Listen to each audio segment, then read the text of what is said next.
السلام علیکم dear student, welcome to class 7۔ میں آپ کی SST کی ٹیچر ہوں۔ آج ہم SST کی بک سے فرسٹ چیپٹر سمجھیں گے، جس کا عنوان ہے قدیم سے جدید دنیا، یعنی پرانے زمانے سے موجودہ دور تک کی دنیا۔ قدیم دنیا کی ابتدا 500 قبل مسیح سے 500 عیسوی تک ہوئی، جس میں ایشیا سب سے زیادہ مشہور ہوا۔ اس چیپٹر میں ہم خاص طور پر ایشیا کی قدیم تہذیبوں کے ادوار اور ان کے عروج و زوال کا مطالعہ کریں گے۔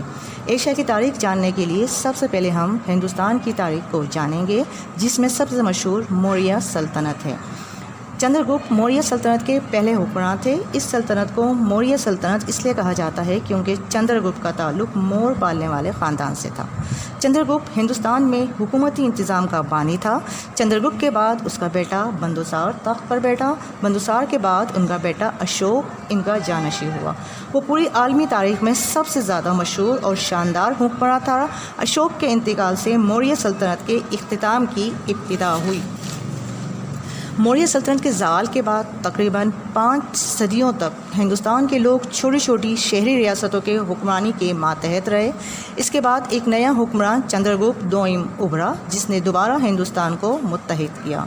اس دور میں فن و سائنس میں شاندار اور زبردست ترقی ہوئی۔ گپت حکمران کے دور میں ہندو مت ریاست کا مذہب بن گیا۔ چندر گپت دوئم کی وفات کے بعد گپت سلطنت کا زوال شروع ہوا اور سلطنت ملکی و غیر ملکی حملہ آوروں کے حملوں سے تباہ ہو گئی۔ دنیا میں اپنے دوسرے ٹاپک کی طرف بڑھیں گے، جس کا عنوان ہے قرون وسطیٰ۔ قرون وسطیٰ وہ دور جب مسلمانوں کی تہذیب اپنے عروج پہ تھی اور مسلمانوں نے مختلف شعبوں میں خوب ترقی کی تھی، جن میں علم، طب، ثقافت، تجارت اور تعمیرات وغیرہ شامل ہیں۔ ان ادوار کو قرون وسطیٰ یا قرون اس لیے کہا جاتا ہے، قرون جو ہے وہ یا تو زیادہ سالوں پر، صدیوں پر یا ہزاروں سالوں پر مشتمل جو وقت ہوتا ہے، جو ٹائم پیریڈ ہوتا ہے، اسے قرون کہا جاتا ہے۔ آج ہمارا ٹاپک ہے قرون وسطیٰ۔ یہ عروج کا دور تھا۔ قرون وسطیٰ میں اسلامی تہذیب کے پھیلاؤ کے بارے میں ہم پڑھیں گے۔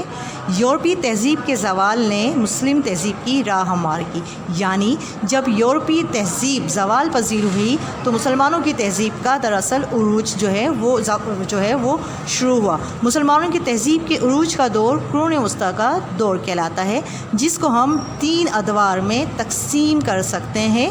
نمبر 1، اوائلی قرون وسطیٰ کا دور، یعنی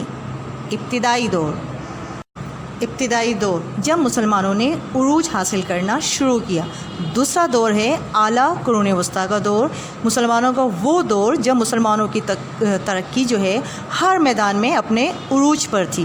تیسرا دور جدید قرون وسطیٰ کا دور ہے، یعنی ماڈرن دور، جب مسلمانوں نے ترقی حاصل کی تھی۔